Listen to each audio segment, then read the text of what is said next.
सालों पहले एक नगर में एक बुद्धिमान राजा राज्य करता था। उनकी बुद्धि और होशियारी की चर्चा दूर दूर तक थी। राजा कभी भी बिना सोचे समझे कुछ नहीं कहता और न ही किसी आरोपी की बात सुने बिना उसे सजा सुनाता था। उसकी बुद्धिमत्ता के चर्चे सुनकर आसपास के राजा, रानियां और राजकुमारी आदि उनसे जलते थे। इसी जलन के चलते सभी उस राजा की बुद्धिमत्ता की परीक्षा लेने के लिए नए नए तरीके अपनाते थे। हर बार राजा दूसरे राज्य के शासकों द्वारा ली गई परीक्षा में खरा उतरकर खुद को होशियार और योग्य राजा साबित करता था। एक दिन राजा की परीक्षा लेने के लिए एक राजकुमारी आई। उसके हाथों में 2 फूलों की माला थी। दोनों माला में से एक असली फूल से बनी थी और दूसरी नकली से। उन दोनों मालाओं को देखकर उनका ये भेद बिल्कुल पता नहीं चल पाता था। इसी वजह से राजकुमारी ने राजा के सामने दोनों मालाएं रखकर पूछा, हे राजन, अगर आप बुद्धिमान हैं तो बताइए कि इनमें से कौन सी माला असली है।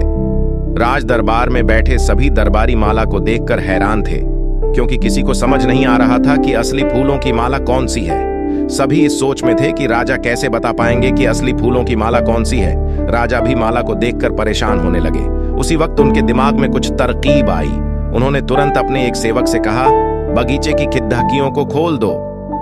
सेवक ने बगीचे की खिड़की को जैसे ही खोला तो राजा ने देखा कि फूल में बैठी मधुमक्खियां खिड़कियों से राज दरबार में आ रही हैं। वो कुछ देर मधुमक्खियों को ही देखते रहे। जैसे ही एकाध मधुमक्खी एक फूल की माला में बैठी, वैसे ही राजा ने कहा कि अब मैं बता सकता हूं कि असली माला कौन सी है। राजा ने तुरंत उस माला की तरफ इशारा किया जिस पर मधुमक्खी बैठ रखी थी। राजा की होशियारी देखकर दरबार में मौजूद सभी उनकी तारीफ करने लगे।